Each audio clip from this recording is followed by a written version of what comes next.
അർജുനൻ ദ്വാരകയിൽ നിന്ന് തിരിച്ചു വരുന്നു. സമീപകാലത്ത് നടന്ന സംഭവങ്ങൾ നിമിത്തം യുധിഷ്ഠിരന്റെ മനസ്സ് തകിടം മറിഞ്ഞിരിക്കുകയായിരുന്നു.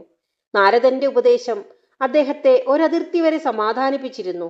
പക്ഷേ ആകാശത്തിൽ ആപത്തിന്റെ ദുർലക്ഷണങ്ങൾ കണ്ടുകൊണ്ടിരുന്നതിനാലും മനസ്സിൽ പൊതുവെ അസ്വാസ്ഥ്യം നിറഞ്ഞതിനാലും എന്തോ ഒരത്യാപത്ത് അടുത്തിരിക്കുന്നതായി അദ്ദേഹത്തിന് തോന്നി. അദ്ദേഹത്തിന് സ്വസ്ഥതയില്ലാതായി. നാരദൻ ഈ വിധം പറഞ്ഞിട്ടുണ്ടായിരുന്നു: ദുഷ്ടനിഗ്രഹത്തിനായി ഭഗവാൻ മനുഷ്യരൂപത്തിൽ അവതരിച്ചിട്ടുണ്ട്.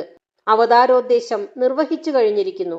ഭഗവാൻ ഉള്ളിടത്തോളം കാലം അങ്ങയും ഈ ഭൂമിയിൽ ജീവിക്കും. ഈ വാക്കുകൾ യുധിഷ്ഠിരരെ ദിവാനിശം അസഹ്യപ്പെടുത്തിയിരുന്നു. കൂടാതെ കൃഷ്ണനൊരുമിച്ച് പോയ അർജുനൻ മടങ്ങി വന്നിട്ടുമില്ല. പോയിട്ട് വളരെ മാസങ്ങളായി. യുധിഷ്ഠിരൻ തനിക്ക് തോന്നിയ ഭയാശങ്കകളെപ്പറ്റി ഭീമനോട് പറഞ്ഞു. ഭീമ, ഞാൻ വലിയ ആധിയിലാണ്ടിരിക്കുകയാണ്. ഒരു നടൻ തൻ്റെ കളി കഴിഞ്ഞ് വേഷമഴിച്ചു വെക്കും പോലെ അവതാരോദ്ദേശം നിർവഹിച്ച് ഭഗവാൻ മനുഷ്യരൂപം ഉപേക്ഷിച്ചു പോവാൻ ഒരുങ്ങിയിരിക്കുകയാണെന്ന് നാരദൻ എന്നോട് പറഞ്ഞതു മുതൽ ഞാൻ അത്യന്തം ഭീതനായിരിക്കുകയാണ്. നമ്മുടെ കൃഷ്ണൻ നമ്മെ വിട്ടു പോകുമോ? അതിവേഗം അത് സംഭവിക്കുമോ എന്ന് ഞാൻ വളരെയധികം ഭയപ്പെടുന്നു. ഭൂമിക്കാകെ വന്നുകൊണ്ടിരിക്കുന്ന പെട്ടെന്നുള്ള മാറ്റം നോക്കൂ. ജനങ്ങൾ അധർമ്മത്തിലേക്ക് വഴുതി വീഴുന്നതായി കാണുന്നു. കോപം, ലോഭം, അസത്യം ഇവ മനുഷ്യരുടെ മനസ്സിനെ കലുഷിതമാക്കുന്നതായി തോന്നുന്നു. ജനങ്ങൾ കപടശീലന്മാരായിരിക്കുന്നു. മാതാപിതാക്കളോടും വയോവൃദ്ധന്മാരോടുമുള്ള യഥാർത്ഥ സ്നേഹം ക്രമേണ കുറയുന്നതായി കാണുന്നു. നാലാമത്തേതായ കലിയുഗം ആരംഭിച്ചിരിക്കുക കൊണ്ടും ഭൂമിദേവിയുടെ വളരെ കാലമായുള്ള ഐശ്വര്യം നശിക്കുന്നതുകൊണ്ടും ഇനിമേലിൽ കൃഷ്ണൻ ഭൂമിയെ അലങ്കരിക്കില്ല എന്നതുകൊണ്ടും ഭീമ, ഞാൻ ഭയപ്പെടുന്നു. അർജുനൻ ദ്വാരകയിൽ നിന്ന് മടങ്ങി വന്നു. അദ്ദേഹം തൻ്റെ ജ്യേഷ്ഠന്റെ സന്നിധിയിലേക്ക് പരീക്ഷണനായി സാവധാനത്തിൽ നടന്നു ചെന്നു. അദ്ദേഹത്തിൻ്റെ കണ്ണുകൾ നിറഞ്ഞിരുന്നു. അദ്ദേഹം അധോമുഖനായി നിന്നു. മുഖത്തെ തേജസ്സറ്റിരുന്നു. അദ്ദേഹം യുധിഷ്ഠിരന്റെ കാൽക്കൽ ദണ്ഡനമസ്കാരം ചെയ്ത് കാൽ പിടിച്ച് വിടാതെ അങ്ങനെ കിടന്നു. യുധിഷ്ഠിരന്റെ ദേഹമാകെ വിറയ്ക്കുകയും ഹൃദയമിടിപ്പ് അസാധാരണമാവുകയും ചെയ്തു. അർജുനനെ എഴുന്നേൽപ്പിച്ച് കുശലം ചോദിക്കുമ്പോൾ അദ്ദേഹത്തിന്റെ ശബ്ദവും വിറവുകൊണ്ടിരുന്നു. അദ്ദേഹം ഇങ്ങനെ ചോദിച്ചു: അർജുന, എന്താണ് സംഭവിച്ചത്? നിനക്ക് ദേഹസുഖമില്ലേ? ദ്വാരകയിൽ എല്ലാവർക്കും സുഖമല്ലേ? നമ്മുടെ പ്രാണപ്രിയനായ കൃഷ്ണൻ സൗഖ്യമായിരിക്കുന്നില്ലേ?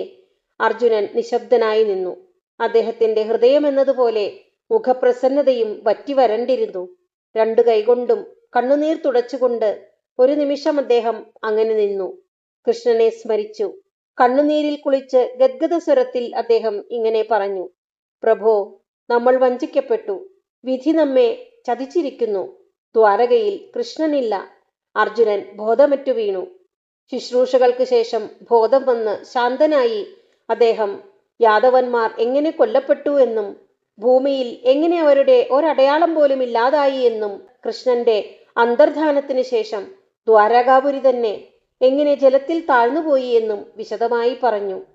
പതറിയ ബുദ്ധിയെ സ്വസ്ഥാനത്താക്കാൻ അവർ അദ്ദേഹത്തിന് ഇടകൊടുത്തു. ആ ഭീകരവാർത്ത അവരുടെ മനസ്സിൽ കെട്ടടങ്ങുവാൻ അവർക്കും സമയം വേണ്ടി വന്നു. പിന്നീട് ഓരോന്നോരോന്നായി പ്രഭാസത്തിലുണ്ടായ അത്യാഹിതത്തിന്റെ വിവരം അവർ ഗ്രഹിച്ചു. കൃഷ്ണന്റെ മഹിമയെ വിവരിക്കുന്തോറും അർജുനന്റെ മനസ്സിൽ അത്ഭുതകരമാം വിധം ശാന്തിയും സമാധാനവും കൈവന്നു. അദ്ദേഹത്തിന്റെ മനസ്സ് ശാന്തവും പരിശുദ്ധവുമായി. ഒരു വൈരാഗ്യബുദ്ധി വന്നു ചേർന്നു. ഭഗവത് പാദത്തെ തന്നെ നിരന്തരമായി ചിന്തിച്ചിരുന്നത് കൊണ്ട് മനസ്സിലെ ക്ഷോഭങ്ങളെല്ലാം അടങ്ങി. വർഷങ്ങൾക്ക് മുമ്പ് കൃഷ്ണൻ അദ്ദേഹത്തിന് ബ്രഹ്മവിദ്യ ഉപദേശിച്ചിട്ടുണ്ട്. അത് യുദ്ധഭൂമിയിൽ വച്ചായിരുന്നു. അന്ന് കൃഷ്ണൻ ഉപദേശിച്ചതെല്ലാം ഇത്രയും കാലം കഴിഞ്ഞ് ഇപ്പോഴാണ് അർജുനന്റെ മനസ്സിൽ തെളിഞ്ഞത്. ദ്വൈതമാകുന്ന മായയാണ് ദുഃഖത്തിനു കാരണമെന്ന് ഇപ്പോൾ അദ്ദേഹം അറിഞ്ഞു. ഈ ദ്വൈതബോധത്തിനു കാരണം പഞ്ചഭൂത സൃഷ്ടമായ ഈ മനുഷ്യ ശരീരമാണ്. മറ്റൊരു കാരണം ത്രിഗുണങ്ങളുടെ സമ്മേളനമാണ്, അവിദ്യയാണ്. അതായത് പരമാർത്ഥ സത്ത എന്തെന്നറിയായികയാണ് ഈ ദ്വൈതബോധത്തിന് അടിസ്ഥാനം. യഥാർത്ഥമെന്തെന്ന് മനസ്സിലാക്കി അവിദ്യ നശിക്കുമ്പോൾ മറ്റു വസ്തുക്കളെല്ലാം താനെ അപ്രത്യക്ഷമാകുന്നു. ഈ ആഘാതമേറ്റതു മുതൽ യുധിഷ്ഠിരൻ മൗനിയായി തീർന്നു. ദ്വാരകയിൽ നടന്ന സംഭവം അദ്ദേഹത്തിന്റെ ദുർഭയങ്ങളെ ഒന്നുകൂടി ഉറപ്പിച്ചു. നാരദൻ വന്നുപോയതിൽ പിന്നെ യുധിഷ്ഠിരന് മനസ്സമാധാനമില്ലായിരുന്നു. എന്നാൽ ഇപ്പോൾ മനസ്സ് സ്വസ്ഥമാകുന്നു എന്നും യാതൊരു ക്ഷോഭവും ഇല്ലാതായിരിക്കുന്നു എന്നും അദ്ദേഹത്തിന് ബോധ്യം വന്നു. നാരദൻ പറഞ്ഞതും ഓർമ്മയിൽ വന്നു. അതിനാണ്, കൃഷ്ണൻ ഉള്ളയിടത്തോളം കാലമേ അങ്ങ് ഭൂമിയിലിരിക്കൂ. യുധിഷ്ഠിരന്റെ ചിന്തകൾ ഇപ്പോൾ പരലോകത്തെപ്പറ്റി മാത്രമായി. കൃഷ്ണന്റെ ദേഹവിയോഗത്തെപ്പറ്റി കേട്ട ഉടനെ കുന്തി നിന്ന നിലയിൽ വീണു മരിക്കുകയും കൃഷ്ണനെ തന്നെ സ്മരിച്ചുകൊണ്ടിരുന്ന ആ സതീരത്നത്തിന്റെ ആത്മാവ് ഭഗവാനിൽ ലയിക്കുകയും ചെയ്തു. അക്ഷോഭ്യനായി യുധിഷ്ഠിരൻ തന്റെ അവസാന യാത്രയ്ക്കുള്ള ഒരുക്കങ്ങൾ ചെയ്തു. പരീക്ഷിത്തിനെ രാജാവാക്കി വാഴിച്ചു. അനിരുദ്ധപുത്രനായ വജ്രനെ മധുരയിൽ അഭിഷിക്തനാക്കി. അതിനുശേഷം യുധിഷ്ഠിരൻ തന്റെ എല്ലാ സ്വത്തുക്കളും ജംഗമങ്ങളും ദാനം ചെയ്തു. ജഡാധരനായി മരവുരിയുടുത്തും കൊണ്ട് അദ്ദേഹം കൊട്ടാരത്തിൽ നിന്നിറങ്ങി. അദ്ദേഹം ഒരു ഭ്രാന്തനെ പോലെ തോന്നിച്ചു.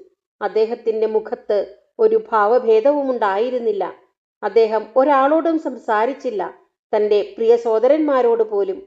ഭീമനും അർജുനനും നകുല സഹദേവന്മാരും അദ്ദേഹത്തെ പിന്തുടർന്നു. ഭഗവത്പാദത്തിൽ മനസ്സുറപ്പിച്ച് അവർ വടക്ക് അഭിമുഖമായി നടന്നു. ഭൂമിയിലുള്ളപ്പോഴുണ്ടായിരുന്ന സകലവിധ ഐശ്വര്യങ്ങളോടും കൂടി അവർ സ്വർഗത്തിലെത്തിച്ചേരുകയും ചെയ്തു.